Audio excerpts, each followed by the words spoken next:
Bismillahirrahmanirrahim. Assalamualaikum warahmatullahi wabarakatuh.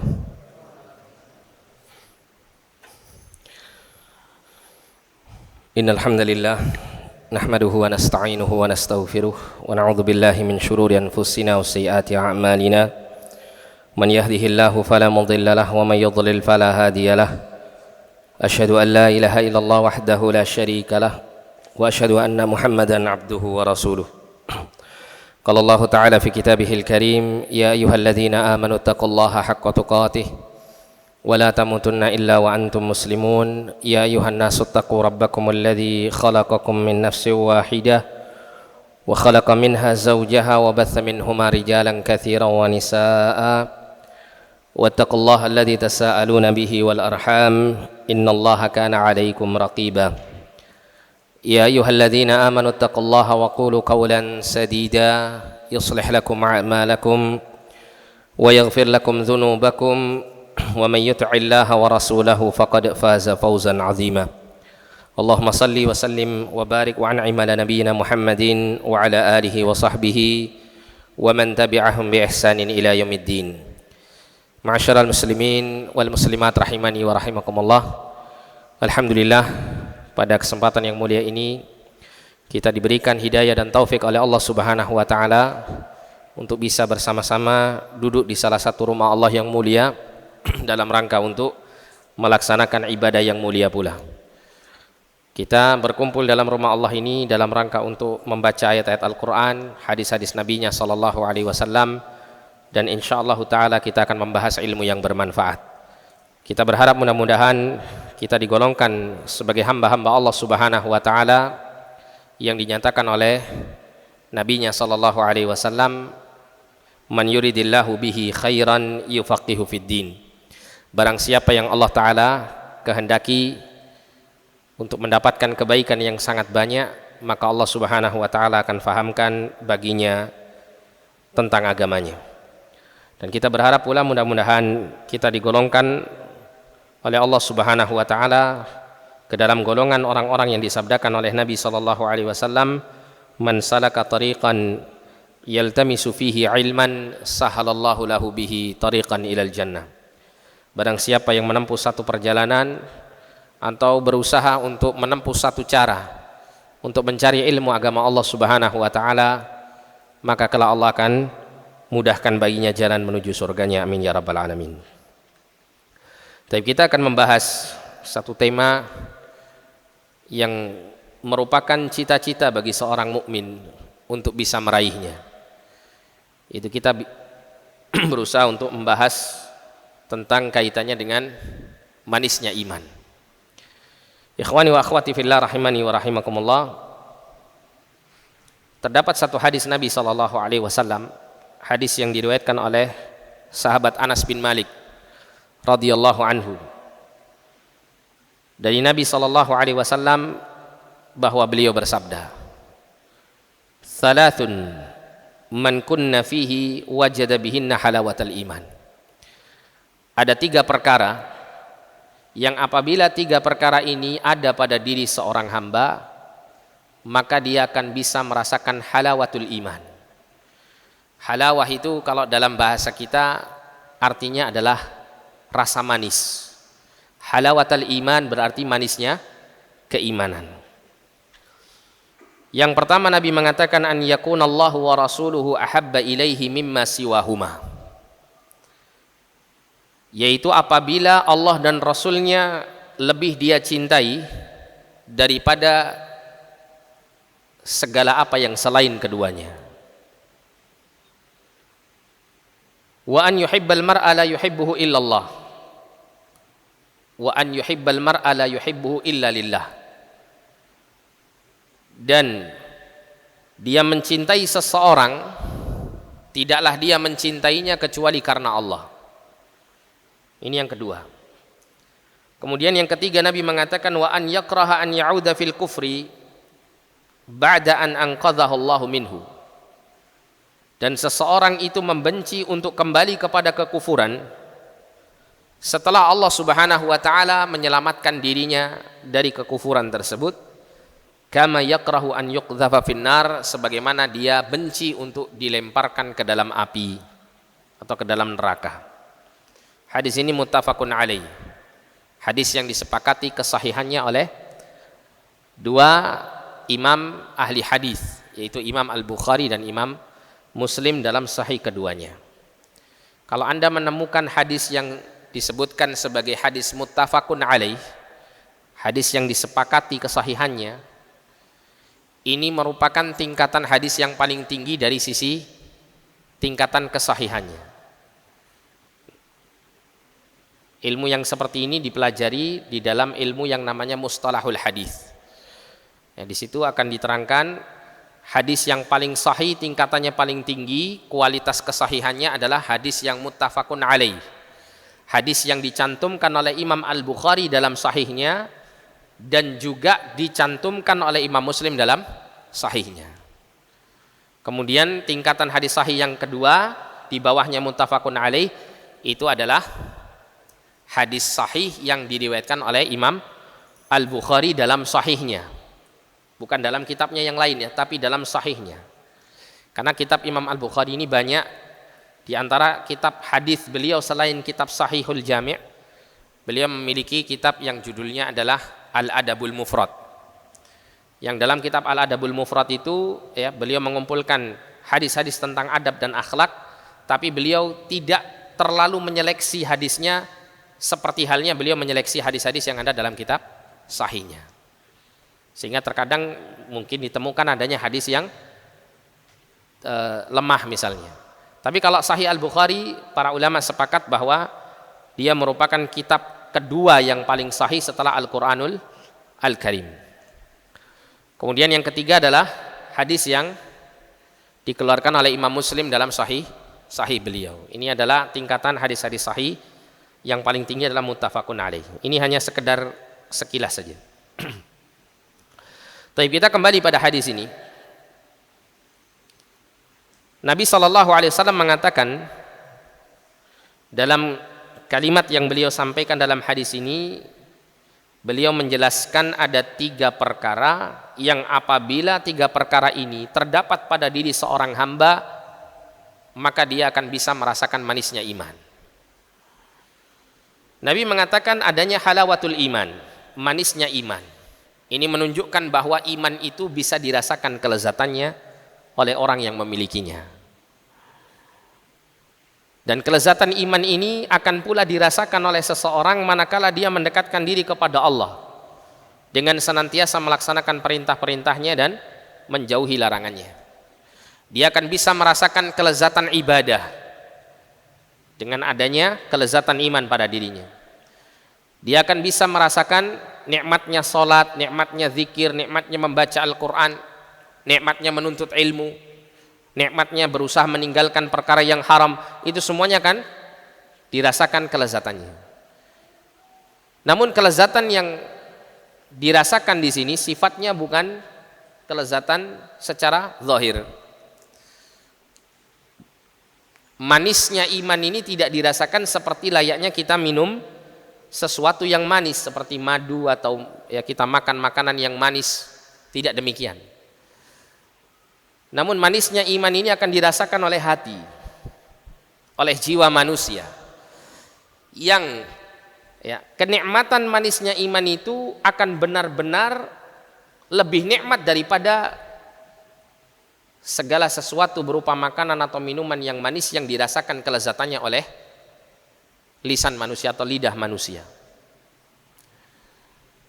Dengan kelezatan iman ini atau manisnya iman ini, kita bisa melihat bagaimana sejarah para sahabat dalam mendukung dakwah Rasulullah SAW, dalam membuktikan cinta mereka kepada Allah Subhanahu wa taala dan Rasulnya.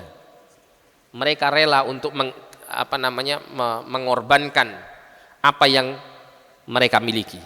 Mereka rela untuk mengorbankan seluruh harta mereka. Mereka rela untuk mengorbankan seluruh waktu, seluruh tenaga, bahkan jiwa yang mereka miliki, mereka akan rela untuk mengorbankannya demi untuk Allah dan Rasulnya. Mengapa mereka bisa terdorong melakukan itu semuanya? Karena di dalam hati mereka terdapat halawatul iman. Halawatul iman. Jadi kalau kita berpikir manusia itu secara tabi'ah, Allah menciptakan manusia itu secara alami, dia tidak akan melakukan sesuatu kecuali dia pastikan bahwa sesuatu yang dia lakukan itu bermanfaat dan mendatangkan kelezatan untuk dirinya.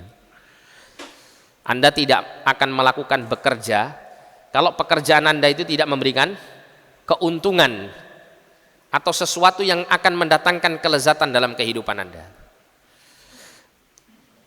Anda tidak akan mencari pasangan hidup kalau Anda tidak mendapatkan kenikmatan kelezatan dari mendapatkan pasangan hidup ini. Anda tidak ingin memiliki keluarga, Anda tidak ingin melakukan misalnya melakukan menuntut ilmu atau melakukan segala aktivitas kalau Anda tidak merasakan adanya kenikmatan ketika Anda melakukan aktivitas itu atau hasil daripada aktivitas itu. Ini sudah menjadi tabiat alami manusia. Dia akan melakukan segala hal yang mendatangkan kebaikan untuk dirinya. Nah, oleh karena itulah kemudian para sahabat, karena mereka telah mendapatkan manisnya iman ini, mereka rela untuk mengorbankan seluruh yang mereka miliki demi untuk mendapatkan kenikmatan yang besar ini. Bahkan Syekhul Islam Ibnu Taimiyah rahimahullah, beliau pernah mengatakan tentang kaitannya dengan halawatul iman, manisnya iman, dengan istilah yang sedikit berbeda namun memiliki kesamaan makna. Ibnu Taimiyah radhiyallahu an mengatakan, inna fid dunya jannatun atau inna fid dunya jannatan, sesungguhnya di kehidupan dunia ini ada surganya. Man lam yadkhulha lam yadkhulil jannah, atau man lam yadkhulha lam yadkhul jannatal akhirah. Siapa yang tidak masuk ke dalam surga yang ada di dunia ini, maka dia tidak akan pernah masuk ke dalam surga yang akan ada di akhirat nanti. Kemudian setelah beliau mengungkapkan kalimat ini, maka murid-murid beliau mengatakan, wa ma hiya, apa itu surga dunia ini? Maka beliau mengatakan, innaha jannatul iman, sesungguhnya surga yang ada di dunia ini yang akan menjadi tiket menuju surga yang ada di akhirat itu adalah jannatul iman, surga iman. Seseorang yang belum pernah merasakan iman, dia tidak akan pernah merasakan kelezatan hidup di dunia. Ya, kita tidak katakan bahwa di dunia ini tidak ada kenikmatan yang lain selain iman. Ada nikmat makanan, minuman dan seterusnya. Akan tetapi insya Allah kita semuanya sepakat, orang itu meskipun dia memiliki seluruh dunia dan isinya, kalau dia tidak memiliki ketenangan dalam jiwanya, kebahagiaan dalam hatinya, maka dia tidak akan pernah merasakan nikmat seluruh apa yang dia miliki dalam dunia ini. Entah dia memiliki makanan yang lezat, minuman yang manis misalnya, rumah yang luas, harta yang banyak,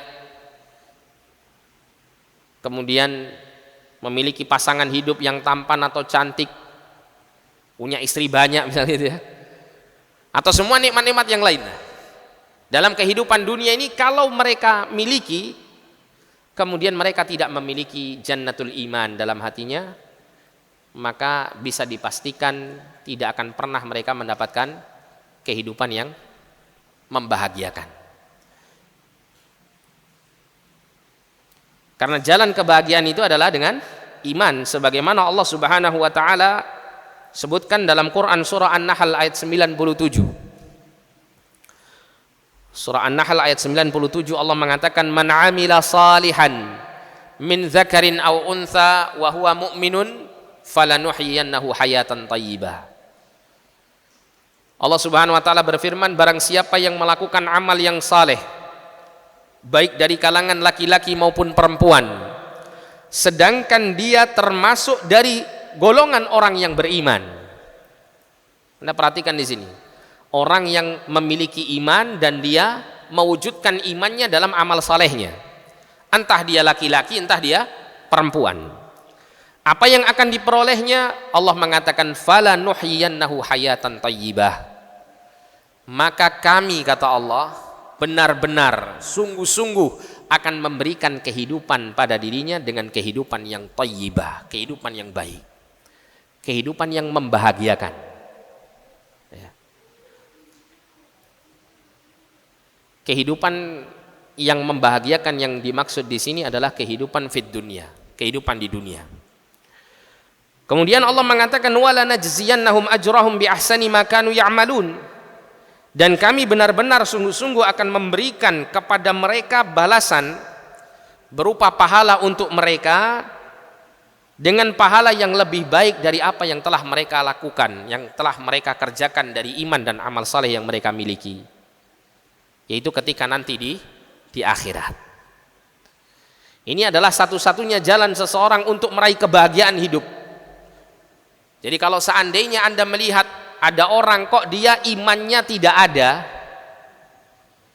atau imannya sangat kurang, kemudian Anda menganggap dia bahagia dengan semua dunia yang dia miliki, berarti Anda keliru dalam memandang kebahagiaan dalam hidup. Anda kira orang-orang kafir yang memiliki segala apa yang Allah Ta'ala berikan kepada mereka dari dunia ini, Anda katakan mereka bahagia? Tidak. Betapa banyaknya kisah-kisah yang pernah kita dengarkan tentang keadaan mereka orang-orang kafir yang memiliki seluruh dunia dan segala perhiasannya, yang kemudian kita dapati mereka ternyata mengakhiri hidup mereka dengan bunuh diri. Dan banyak dari ungkapan-ungkapan mereka tentang ketidakbahagiaan kehidupan mereka. Dan kita mungkin dapati banyak sekali orang-orang yang diberikan hidayah iman oleh Allah Subhanahu wa taala yang sebelumnya mereka telah merasakan bagaimana kegelapan kehidupan sebelum hidayah ini memberikan cahaya dalam kehidupannya. Ketika dia mendapatkan nikmat iman, dia pasti akan mengatakan, inilah sesuatu yang hilang yang sebelumnya saya cari-cari dalam kehidupan saya. Ya, orang-orang yang sering kita sebut dengan istilah mu'allaf itu ya, mereka ketika mendapatkan hidayah Islam, ketika kita tanya atau mungkin kita pernah mendengar wawancara ya, yang mengorek kehidupan mereka sebelum mereka mendapatkan hidayah iman ini, mereka pasti menceritakan dengan kisah yang serupa. Apa itu? Kehidupan saya dulu sebelum mengenal Islam dan mengenal hidayah iman ini, kehidupan yang penuh dengan ketidakbahagiaan. Karena memang Allah Subhanahu wa taala katakan dalam Al-Qur'an, jalan menuju kebahagiaan dunia akhirat itu hanya iman. Oleh karena itu kita kembali pada Syekhul Islam Ibnu Taimiyah. Beliau ketika menyampaikan bahwa jannatul iman adalah jannatud dunya, surga iman itu adalah surganya di dunia sebelum surga di akhirat, itu beliau merasakan sendiri pengalaman, merasakan manisnya iman pada dirinya. Beliau itu ketika di akhir-akhir masa hidupnya di dunia, beliau diberikan ujian oleh Allah Subhanahu wa taala.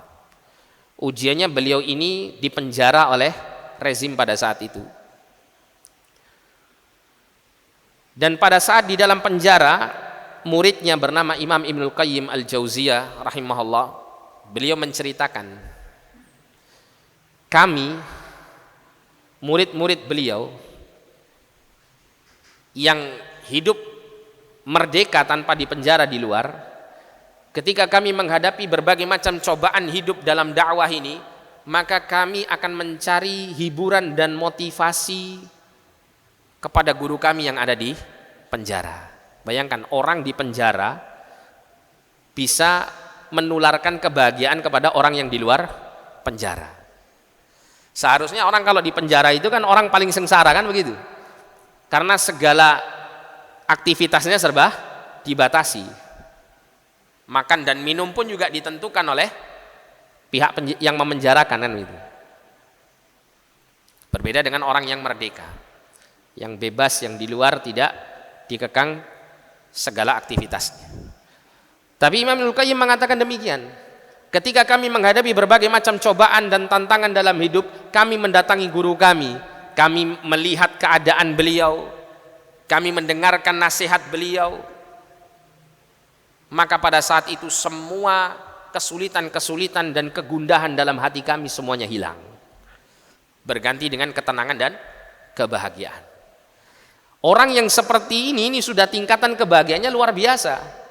Dalam kondisi apapun dia tetap membawa surganya kemana-mana. Makanya Syekhul Islam dalam salah satu ungkapan beliau mengatakan begini, apa yang bisa dilakukan oleh musuh-musuhku terhadapku apabila dia itu mengusirku dari negeriku ini, maka itu adalah sebagai rehlah buatku, sebagai tamasya buatku, sehingga saya akan mengetahui daerah-daerah yang lain, akan mengetahui kebesaran Allah pada belahan bumi yang lain. Apabila mereka memenjarakanku, maka penjara ini akan menjadi tempat khalwat, tempat berdua-duaan antara aku dengan Allah Subhanahu wa taala. Aku akan disibukkan dengan banyak ibadah dan mendekatkan diri kepada Allah Subhanahu wa taala. Dan kalau seandainya musuh-musuhku membunuhku, maka insyaallah ta'ala kematianku adalah kematian yang bernilai syahadah. Aku akan mendapatkan syahid di sisi Allah Subhanahu wa ta'ala, karena aku mati di atas agama Allah Subhanahu wa ta'ala. Artinya di sini ketika seseorang memiliki surga iman, kelezatan iman pada dirinya, maka tidak ada satupun yang bisa menjadikan dirinya sengsara. Ada sebuah kisah dari sekian banyak kisah dari para salafun saleh, dari para sahabat, dari para tabi'in, atba'u tabi'in, dan para ulama-ulama kita mulai yang terdahulu sampai yang sekarang. Banyak sekali kisah-kisah yang menunjukkan betapa manisnya iman, sehingga demi untuk mempertahankan manisnya iman ini, mereka siap untuk mengorbankan apapun yang mereka miliki di dunia, sampai nyawa sekalipun. Ada salah satu kisah, mungkin Anda pernah mendengar kisah ini. Ada seorang sahabat bernama Abdullah ibnu seorang sahabat bernama Abdullah ibnu Hudzafah, Abdullah ibnu Hudzafah. Abdullah ibnu Hudzafah ini adalah salah seorang sahabat yang di masa Umar ibn Khattab radhiyallahu an menjadi Amirul Mukminin, beliau dan beberapa kaum muslimin diperintahkan atau diutus oleh Umar ibn Khattab untuk membuka salah satu bagian di negeri Syam, yaitu satu daerah di wilayah Palestina sekarang gitu ya. Ada sebuah kota yang dipenuhi dengan benteng di sana yang dikuasai oleh Kekaisaran Romawi Timur, yang pada saat itu rajanya adalah Heraklius. Dikisahkan qadarullah, Allah takdirkan Abdullah bin Hudzafah ini bersama pasukannya itu dikalahkan oleh pasukan Romawi. Dikalahkan oleh pasukan Romawi. Sampai kemudian sekian banyak pasukan kaum muslimin, termasuk di situ adalah Abdullah bin Hudzafah, beliau ditawan oleh pasukan Nasrani yang dikuasai oleh Raja Romawi yang bernama Heraklius ini. Singkat cerita, kemudian Abdullah bin Hudzafah didatangkan di hadapan Heraklius.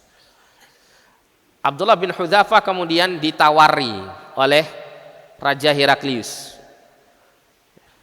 wahai Abdullah, kalau kamu mau murtad dari agamamu, kamu mau keluar dari agama Muhammad, maka aku akan berikan segala apa yang kamu mau.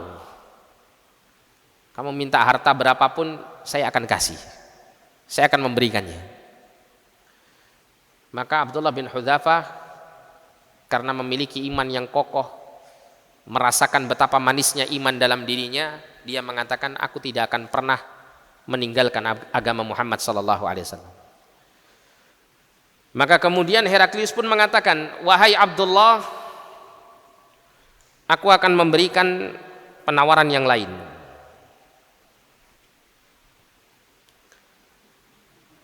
Aku akan tawarkan engkau,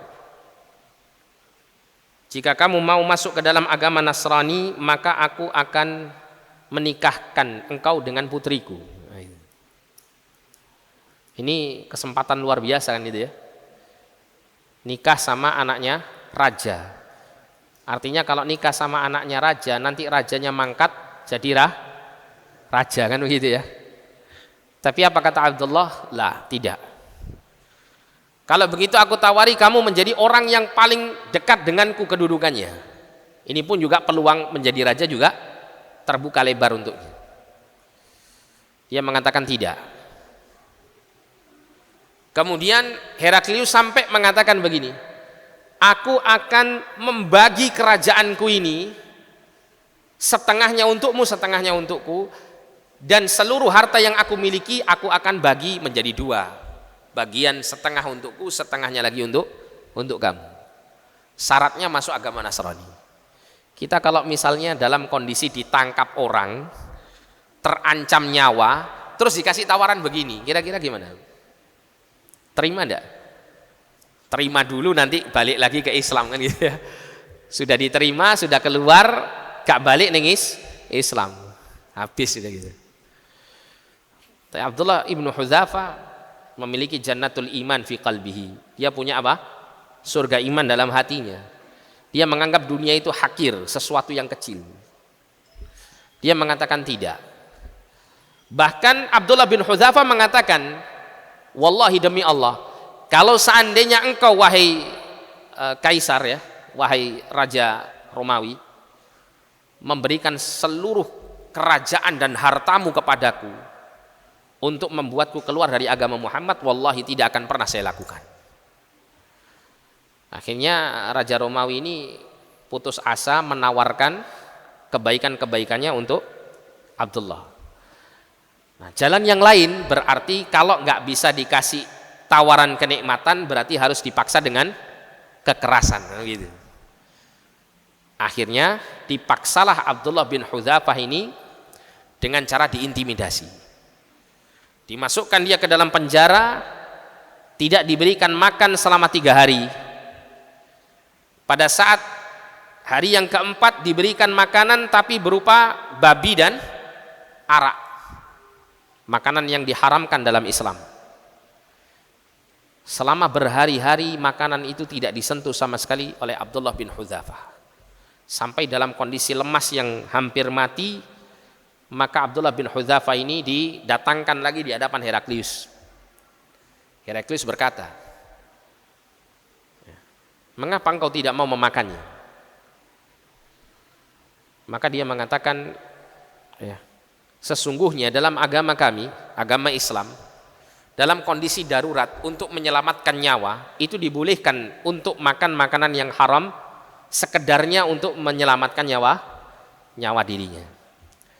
Akan tetapi aku tidak mau memakan babi sama arak ini, agar supaya engkau tidak mengolok-olok kami kaum muslimin atas kekalahan yang kami derita saat ini. Sampai seperti itu, Pak. Padahal dibolehkan untuk mengambil makanan yang haram ini untuk hanya menyelamatkan nyawanya. Tapi dia tidak mau, dalam kondisi dia kalah bersama kaum muslimin ini, kemudian kalah untuk yang kedua kalinya. Karena apa? Karena telah menggadaikan apa? Izzah mereka, kemuliaan mereka di hadapan orang-orang kafir. Kemudian apa yang terjadi? Ya.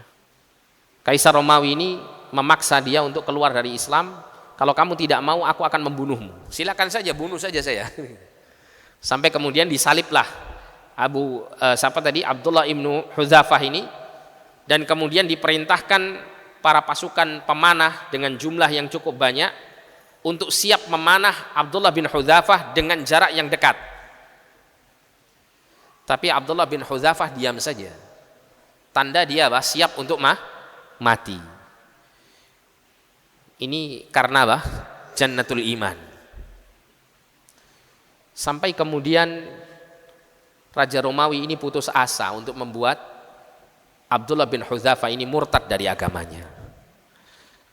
Maka Raja Romawi kemudian memberikan penawaran, ya sudah, kalau kamu memang tidak mau keluar dari agamamu, cukup kamu cium keningku ini sebagai penghormatan kepadaku, aku akan bebaskan kamu, aku akan lepaskan kamu dan aku tidak hukum mati kamu. Apa yang terjadi? Abdullah bin Hudzafah mengatakan, lah, saya tidak mau. Ini menunjukkan izahnya seorang mukmin di hadapan orang kafir. Dia tidak mau apa? Merendahkan dirinya kepada orang-orang kafir ini. Karena mencium kening itu, Pak, itu tradisi orang Arab untuk mengagungkan dan memuliakan orang yang dicium keningnya. Dan itu tetap terus berjalan sampai saat ini, tradisi seperti ini.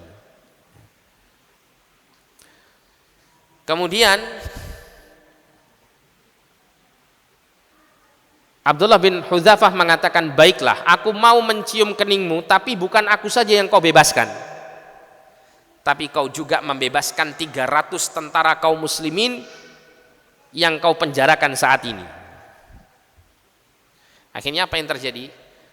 Raja Romawi menjanjikan akan membebaskan 300 tentara itu selama Abdullah bin Hudzafah mencium keningnya. Maka dengan tetap menjaga wibawa dan kemuliaan Abdullah bin Hudzafah, dalam sebuah riwayat saya pernah membaca, beliau mencium keningnya Raja Romawi itu dengan meletakkan kain lengannya ini, dia tempelkan di dahinya Raja Romawi dan dia cium melalui kain lengannya, supaya tidak mencium secara langsung apa? Keningnya si Raja Romawi yang kafir. Setelah itu maka Raja Romawi memenuhi janjinya melepaskan Abdullah bin Hudzafah serta 300 tentara yang tersisa untuk dikembalikan kembali ke pangkuan kaum muslimin. Nah, pada saat Abdullah bin Hudzafah ini kembali dengan membawa sekian ratus, ya 300-an tentara pasukan kaum muslimin yang dibebaskan ini, maka para sahabat atau orang-orang Islam di kota Madinah pada saat itu ketika mendengar kabar bahwa Abdullah bin Hudzafah telah mencium keningnya Raja Romawi, maka kaum muslimin mencela habis-habisan Abdullah bin Hudzafah. Bagaimana bisa seorang muslim, seorang mukmin yang memiliki izzah, keperkasaan, kemuliaan bisa mencium keningnya orang kafir yang hina ini? Tapi Abdullah bin Hudzafah diam saja. Maka ketika Khalifah atau Amirul Mukminin Umar bin Khattab mendengarkan apa yang dilakukan oleh Abdullah bin Hudzafah, Umar ini orang alim, dia tahu betul apa maksud dibalik yang dilakukan oleh Abdullah bin Hudzafah. Demi menyelamatkan 300 tentara kaum muslimin yang kata Nabi SAW, seorang mukmin itu lebih mulia daripada dunia dan seisinya. Ini 300 mukmin. Demi menyelamatkan itu semuanya, Abdullah bin Hudzafah rela untuk mencium keningnya Raja Romawi. Sampai pada akhirnya kemudian Umar bin Khattab berdiri dan mencium kening Abdullah bin Hudzafah radhiyallahu taala anhu. Umar bin Khattab memberikan apa? Penghormatan kepada Abdullah bin Hudzafah atas apa yang dilakukannya berdasarkan ilmu.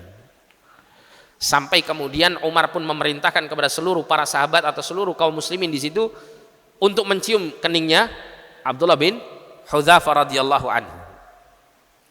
Nah ini Pak, ini kalau jannatul iman ada dalam hati seseorang, dia akan terus membawanya kemana-mana dan dia tidak akan pernah menggantikan dengan sesuatu yang hakir, sesuatu yang hina dari kehidupan dunia ini. Wal'ayyadzubillah, kita dapati ya manusia di masa kita sekarang orang-orang yang dianggap sebagai tokoh dan panutan dalam agama, terkadang mereka berani dengan lisan-lisan kotor mereka mengatakan sesuatu yang merugikan Islam dan kaum muslimin demi hanya untuk mendapatkan dunia yang sedikit. Mereka rela untuk mencela sesama kaum muslimin yang menghidupkan sunnah Nabi demi untuk mendapatkan keridhaan orang-orang kafir, bukan untuk keridhaan Allah Subhanahu wa taala. Maka alangkah jauhnya jannatul iman ini pada diri dan hati-hati kaum muslimin di masa sekarang. Nah, untuk kita bisa meraih jannatul iman, meraih halawatul iman, manis dan nikmatnya surga iman ini, maka Nabi diantaranya menjelaskan dalam hadis yang mulia ini 3 perkara yang harus dipenuhi. Yang pertama, Nabi mengatakan an yakunallahu wa rasuluhu ahabba ilaihi mimma siwahuma. Apabila seorang hamba itu telah menjadikan Allah dan Rasulnya lebih dicintainya daripada selain keduanya. Apa yang dimaksud di sini? Dia mengedepankan segala apa yang Allah Ta'ala ridhoi dan Allah Ta'ala cintai melebihi segala apa yang dicintai oleh makhluk untuk dirinya. Ketika dia mendapati orang yang paling dia cintai dalam kehidupan dunia ini mengajak kepada sesuatu yang mendatangkan kebencian dan kemurkaan Allah Subhanahu wa taala, maka dia lebih mengutamakan cinta Allah meskipun menjadikan orang-orang yang mencintai dirinya di dunia ini memurkai dirinya, membenci dirinya. Itu adalah keadaan ketika seseorang mengedepankan cintanya kepada Allah dan Rasulnya. Dan Allah Azza wa Jalla berfirman menggambarkan bagaimana seseorang itu cinta kepada Allah Subhanahu wa taala dan mengutamakan cintanya kepada Allah melebihi yang lain.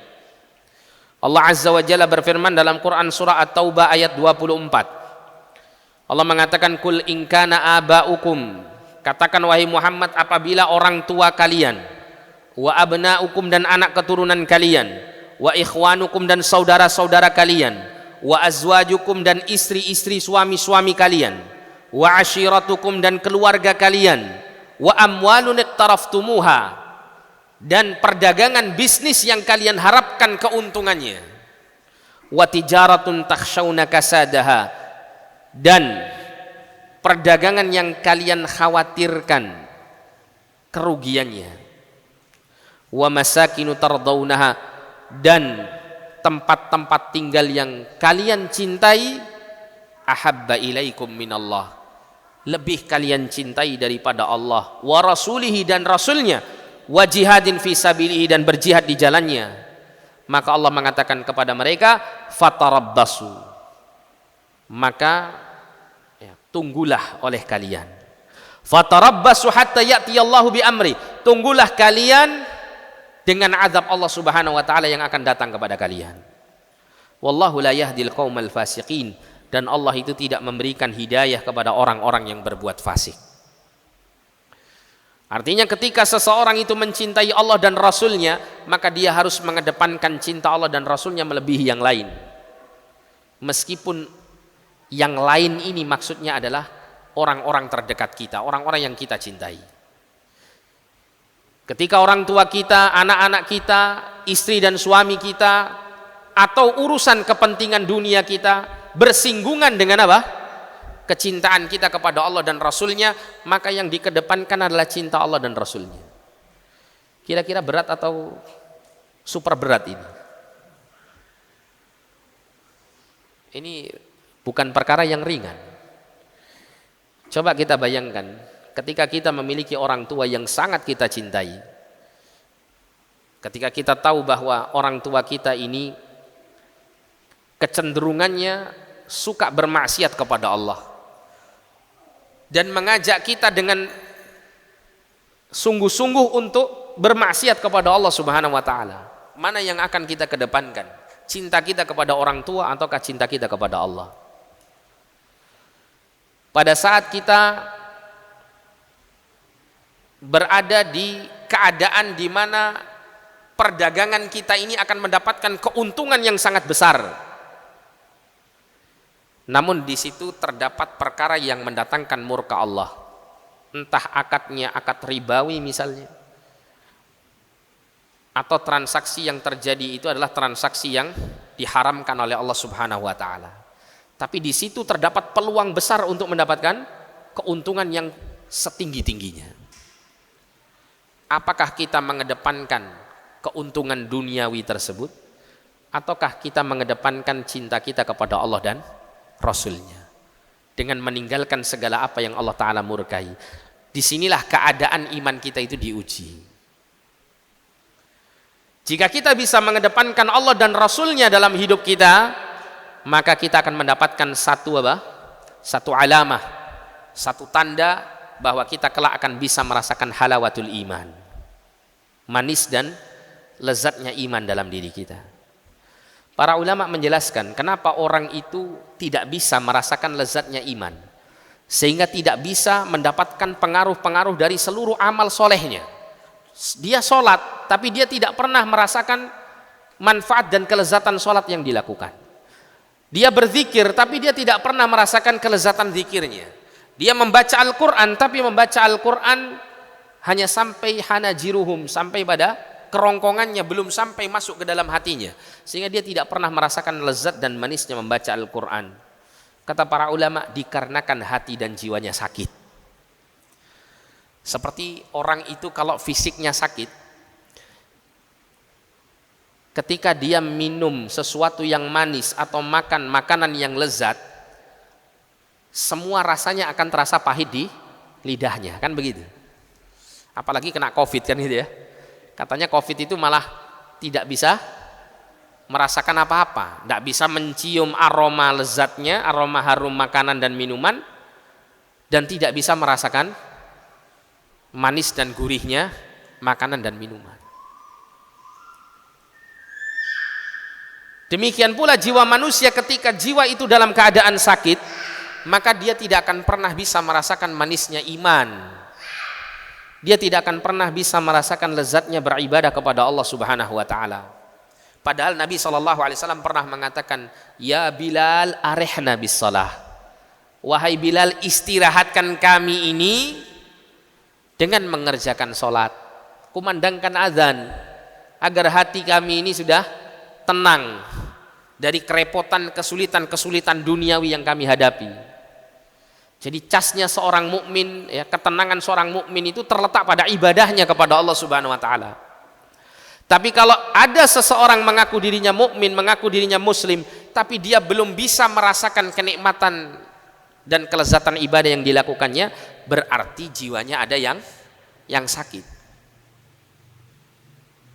Seperti ya, sakitnya fisik yang tidak bisa merasakan kelezatan makanan dan minuman.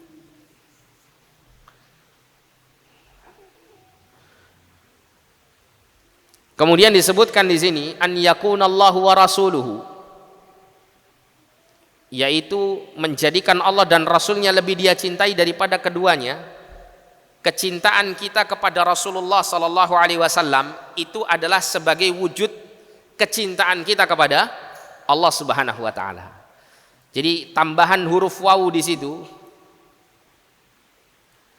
yang seakan-akan mensejajarkan antara cinta kita kepada Allah dengan cinta kita kepada Rasul, itu maksudnya adalah kita mencintai Rasul sebagai buah kita mencintai Allah Subhanahu wa taala. Dan ini sesuai dengan firman Allah Subhanahu wa taala dalam Quran surah Ali Imran. Allah mengatakan, "Qul," katakan wahai Muhammad, "in kuntum tuhibbunallaha fattabi'uni." Katakan wahai Muhammad kepada orang-orang yang mengaku diri mereka cinta kepada Allah Subhanahu wa taala. In kuntum tuhibbunallah, apabila kalian mencintai Allah, fattabi'uni, maka ikutilah aku. Ikuti siapa? Rasulullah sallallahu alaihi wasallam. Teladani Rasulullah sallallahu alaihi wasallam. Ikuti ajaran-ajaran Rasul sallallahu alaihi wasallam dan sunnah-sunnah beliau. Yuhibbukumullah wa yaghfir lakum dzunubakum. Apabila engkau telah membuktikan cintamu kepada Allah Subhanahu wa taala dengan mengikuti sunnah Rasul sallallahu alaihi wasallam, maka Allah akan mencintai kalian dan akan mengampuni dosa-dosa kalian. Wallahu ghafurur rahim, dan Allah Maha Pengampun lagi Maha Penyayang. Nah, di sini ketika kita mencintai Allah Subhanahu wa taala, maka bukti kita untuk mencintai Allah adalah mencintai Rasulullah sallallahu alaihi wasallam. Dengan apa kita membuktikan cinta Allah yang kemudian membuat kita cinta kepada Rasulullah? Yaitu dengan mengikuti sunnah Rasulullah sallallahu alaihi wasallam. Sehingga cinta kita kepada Rasul itu mengikut kepada cinta kita kepada Allah Subhanahu wa taala. Kan ada sebagian orang yang hulu, yang berlaku berlebih-lebihan ketika mencintai Rasulullah sallallahu alaihi wasallam. Sehingga kecintaannya kepada Rasulullah sallallahu alaihi wasallam itu melebihi kecintaan kepada Allah Subhanahu wa taala. Menjadi saingan ya, dalam hal mahabbah, dalam hal cinta kepada Allah, yaitu cinta kepada Rasul sallallahu alaihi wasallam. Sehingga terkadang ketika nama Nabi sallallahu alaihi wasallam disebutkan, rasa takut dan rasa pengagungannya kepada Nabi itu secara berlebihan sampai membuat mungkin kulitnya bergetar, ya, hatinya merasa takut dan seterusnya. Bahkan besarnya cinta mereka secara berlebihan kepada Rasulullah sallallahu alaihi wasallam membuat mereka kemudian memohon, meminta segala hajat kepada Rasulullah sallallahu alaihi wasallam, melakukan bentuk penyekutuan kepada Allah Subhanahu wa taala. Maka ini adalah perkara yang keliru. Sekali lagi, mencintai Rasul itu adalah mengikut kepada kecintaan kita kepada Allah Subhanahu wa taala.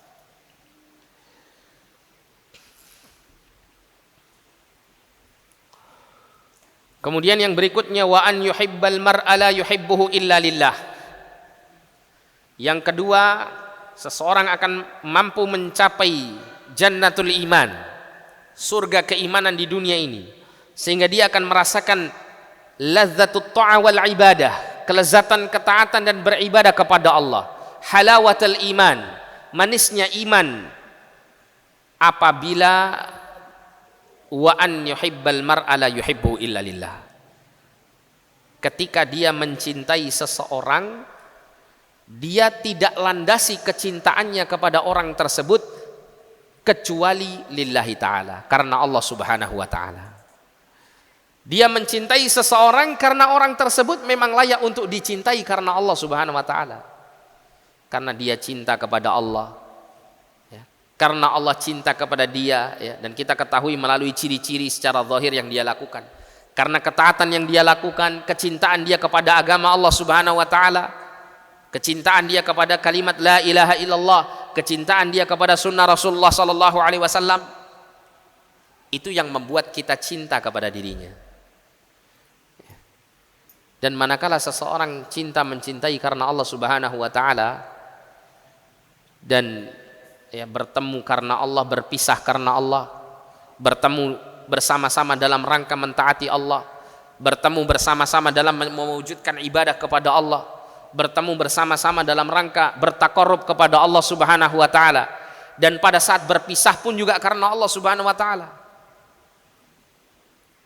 Maka ini semuanya akan menghadirkan kelezatan iman pada dirinya.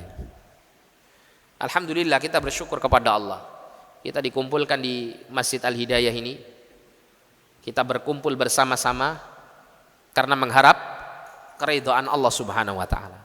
Kita berusaha untuk mencintai satu dengan yang lain meskipun mungkin kita belum memiliki ya pengetahuan atau kita tidak saling mengenal satu dengan yang lain.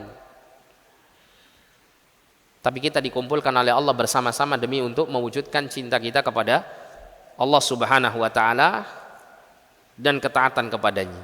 Maka kita berharap mudah-mudahan kita digolongkan sebagai golongan orang yang kelak akan mendapatkan halawatul iman. Wa an yuhibbal mar'a la yuhibbuhu illa lillah. Dan seseorang mencintai orang lain tidaklah dia mencintainya kecuali karena Allah. Dan keutamaan mencintai seseorang karena Allah ini disebutkan banyak sekali, ya. Baik dalam Al-Quran atau dalam hadis, terutama dalam hadis-hadis Nabi SAW banyak sekali keutamaannya.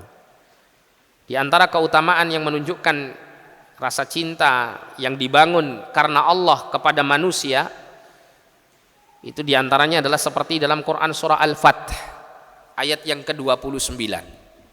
Ketika Allah Subhanahu wa taala menceritakan sifatnya Rasulullah sallallahu alaihi wasallam dan para sahabat-sahabat beliau ridwanullah alaihim ajma'in. Allah Subhanahu wa taala berfirman, Muhammadur Rasulullah, Muhammad itu adalah utusan Allah.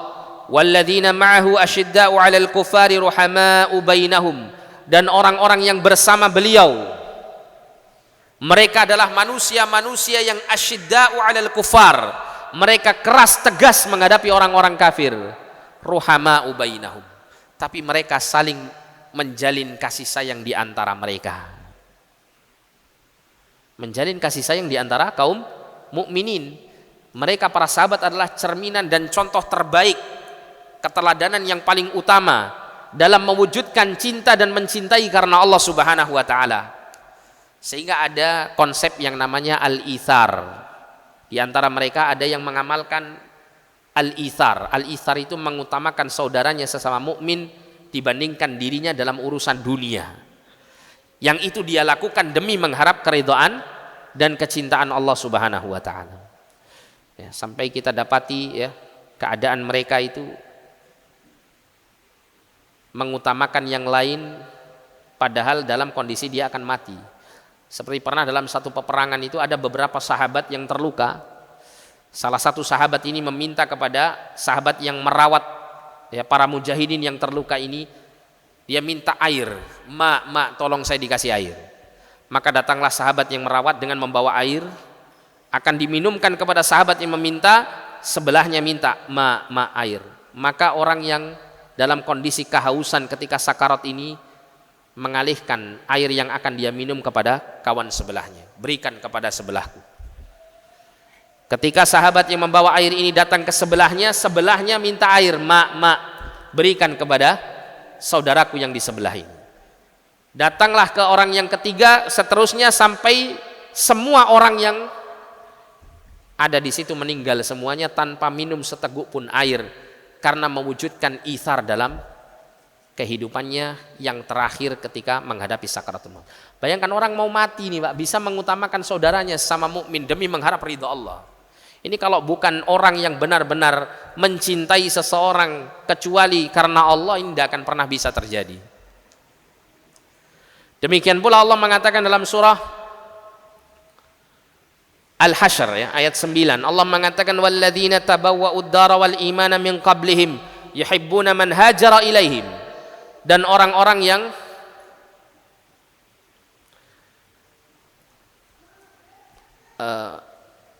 mereka ini mencintai siapa?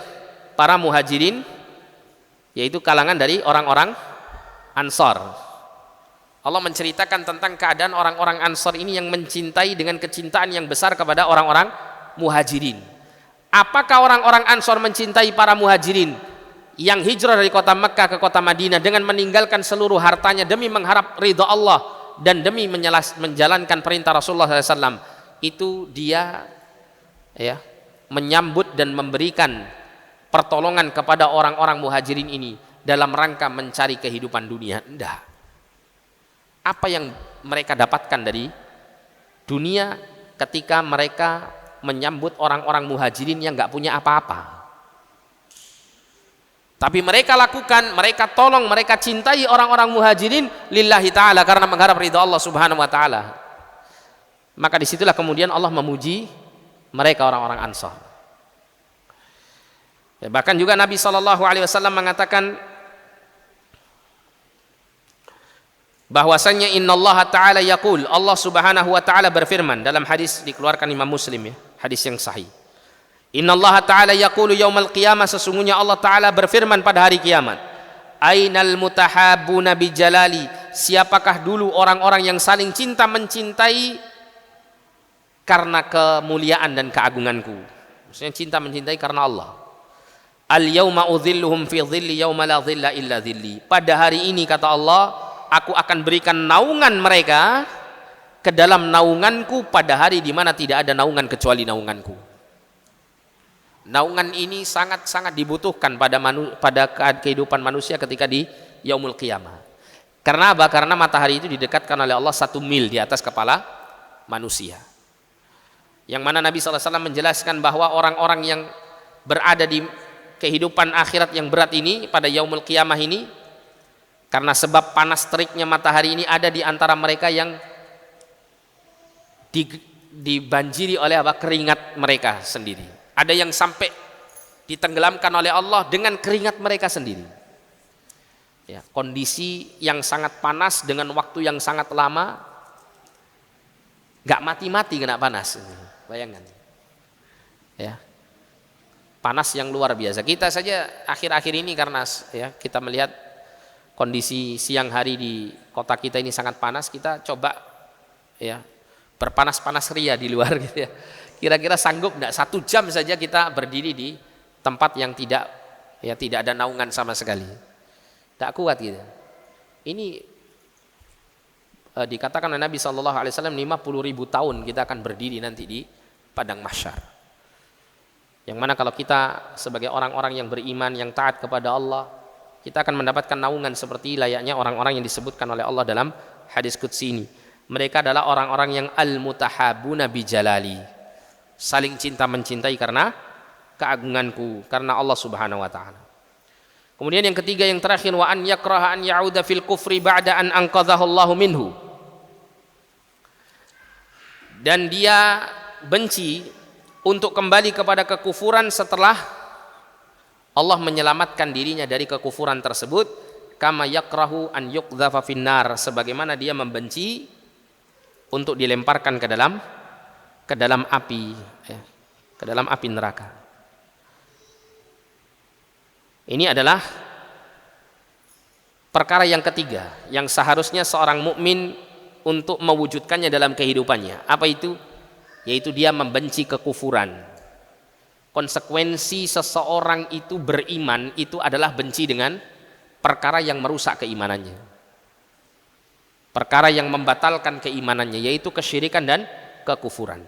Ketika seseorang mengatakan la ilaha illallah dengan lisannya, maka dia wajib untuk mewujudkan kalimat tersebut dengan mentauhidkan Allah, mengesahkan Allah dalam ibadahnya, dan tidak melakukan kesyirikan dalam beribadah.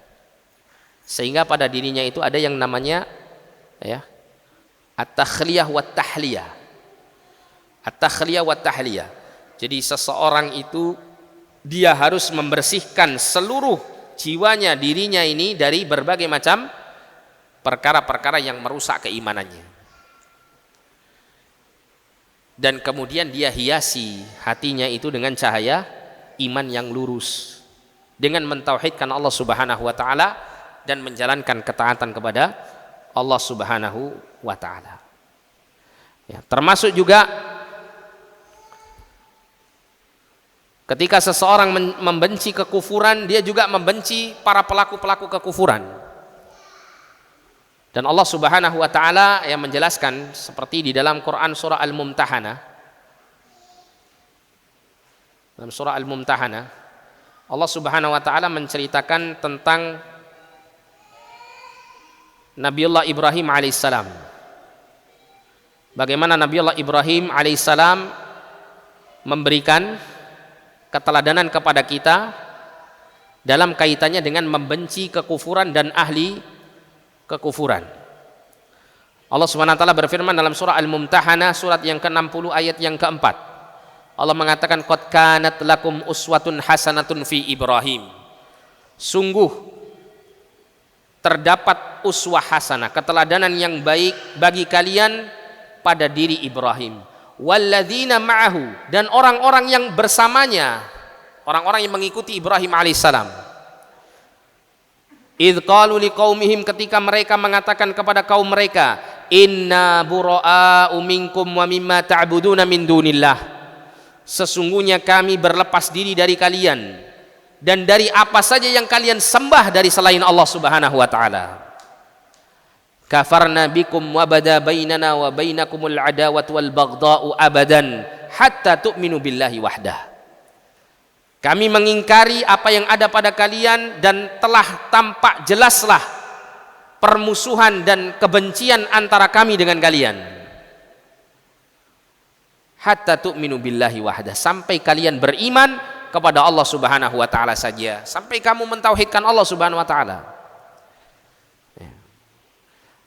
Ini gambaran bagaimana seorang muwahhid, seorang muwahhid yang sejati, seorang yang mentauhidkan Allah Subhanahu wa taala dengan ketauhidan yang sejati, maka tidak akan pernah terkumpul dalam hatinya ketauhidan dan kekufuran serta kesyirikan. Manakala hati seseorang itu terhunjam di dalamnya kalimat la ilaha illallah, maka tidak ada sedikit pun celah di dalam hati tersebut untuk segala bentuk kekufuran dan kesyirikan. Kalau seandainya dalam hati kita ya mengaku diri kita ini mentauhidkan Allah, beriman kepada Allah, tapi kok kita ini tidak ada perasaan cemburu ketika melihat kemungkaran syirik dan kekufuran di hadapan kita, maka berarti ini masih ada masalah dalam hati kita. Saya tidak katakan Anda terjangkiti penyakit syirik dan kufur, enggak. Tapi di sini bibit-bibit nifak itu muncul dalam diri. Ini yang membahayakan. Ya. Maka selayaknya seseorang ya melaksanakan apa yang disabdakan Nabi, wa an yakraha an ya'uda fil kufri, hendaklah dia membenci keadaan dirinya ketika dia kembali kepada kekufuran, ba'da an anqadhahu Allahu minhu, setelah Allah menyelamatkan dirinya dari kekufuran tersebut, setelah Allah Subhanahu wa taala memberikan hidayah kepadanya dengan hidayah Islam dan iman. Kama yakrahu an yuqdhafa finnar, sebagaimana dia benci untuk dilemparkan ke dalam api. Tapi wallahu alam bisawab, ya ini sudah jam 11 ya lebih. Kita cukupkan sampai di sini. Mudah-mudahan Allah Subhanahu wa taala memberikan hidayah dan taufiknya kepada kita semuanya sehingga kita bisa melaksanakan 3 perkara yang disabdakan oleh Nabi sallallahu alaihi wasallam, sehingga kita kelak menjadi hamba-hambanya yang layak untuk mendapatkan jannatul iman, yang bisa memasuki surganya iman, yaitu surga yang hakiki di dunia ini, sebelum kita masuk ke dalam jannatul akhirah. Kita berharap mudah-mudahan Allah Subhanahu wa taala memberikan kelezatan iman, ya manisnya iman dalam hati kita, sehingga kita akan juga merasakan manisnya at-ta'ah, manisnya mentaati Allah Subhanahu wa taala. Kita akan merasakan kelezatan ketika kita sujud di hadapan Allah. Kita akan merasakan kenikmatan ketika kita menyebut nama-nama Allah Subhanahu wa taala. Kita akan merasakan manisnya melantunkan lafaz-lafaz ayat-ayat Al-Qur'anul Karim, dan kita merasakan ya kenikmatan yang tiada tara ketika kita duduk bersama-sama di majelis ilmu untuk bersama-sama mempelajari ilmu agama Allah Subhanahu wa taala. Wallahu alam bissawab. Ini enggak pakai tanya jawab Mas ya? Pakai. Kalau ada tanya. Zuhurnya jam berapa? 11.20. Masih lama? Iya, silakan. Kalau mungkin ada pertanyaan, 1 atau 2 pertanyaan, tafadhal.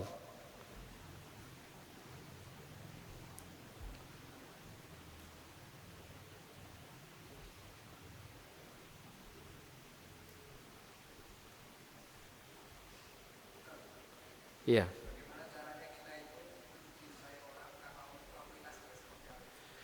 Iya.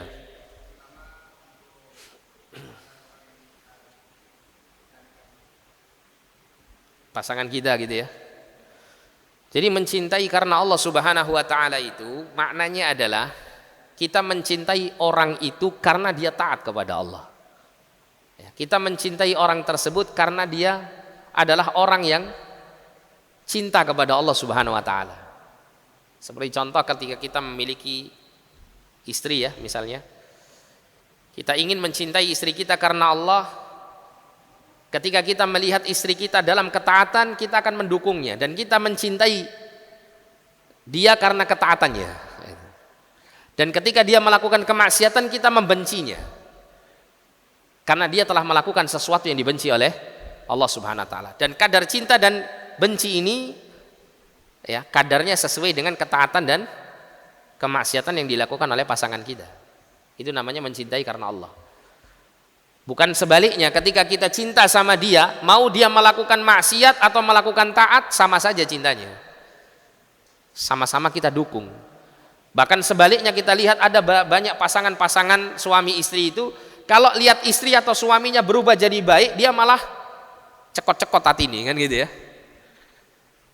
Dulu dia tidak berjilbab dengan jilbab yang syar'i, suaminya bangga. Saya punya istri seksi, misal gitu ya. Saya punya istri cantik.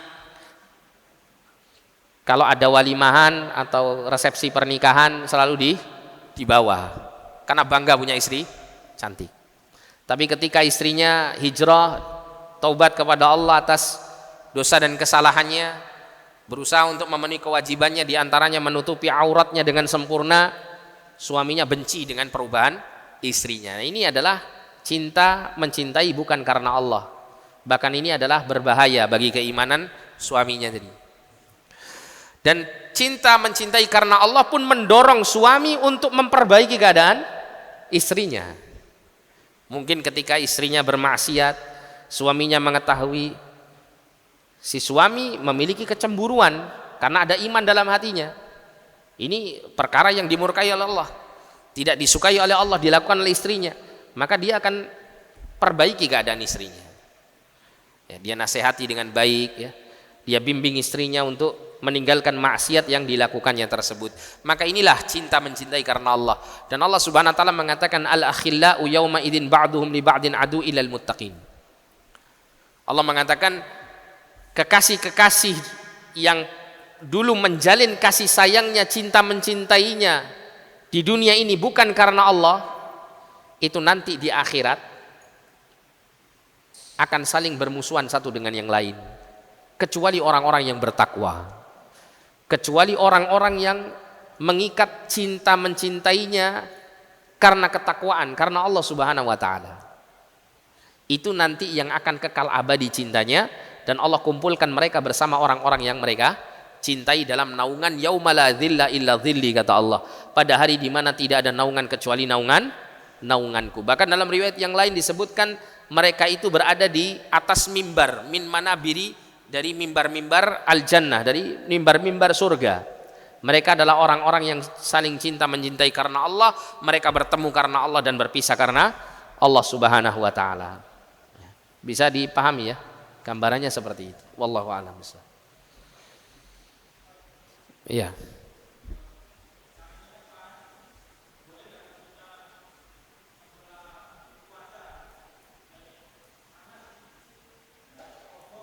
Iya. Apa yang terakhir tadi? Kayak kobongan. Iya.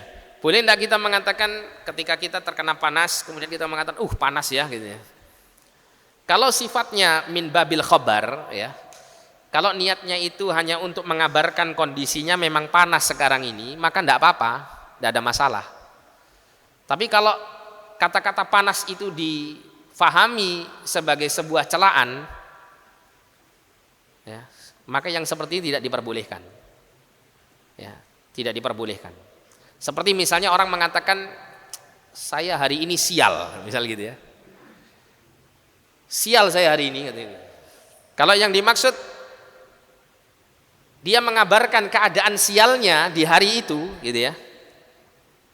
Maka yang seperti ini bukan sebagai termasuk dosa. Tapi kalau seandainya hal itu dia jadikan sebagai keluhan, maka ini permasalahan yang lain, gitu ya.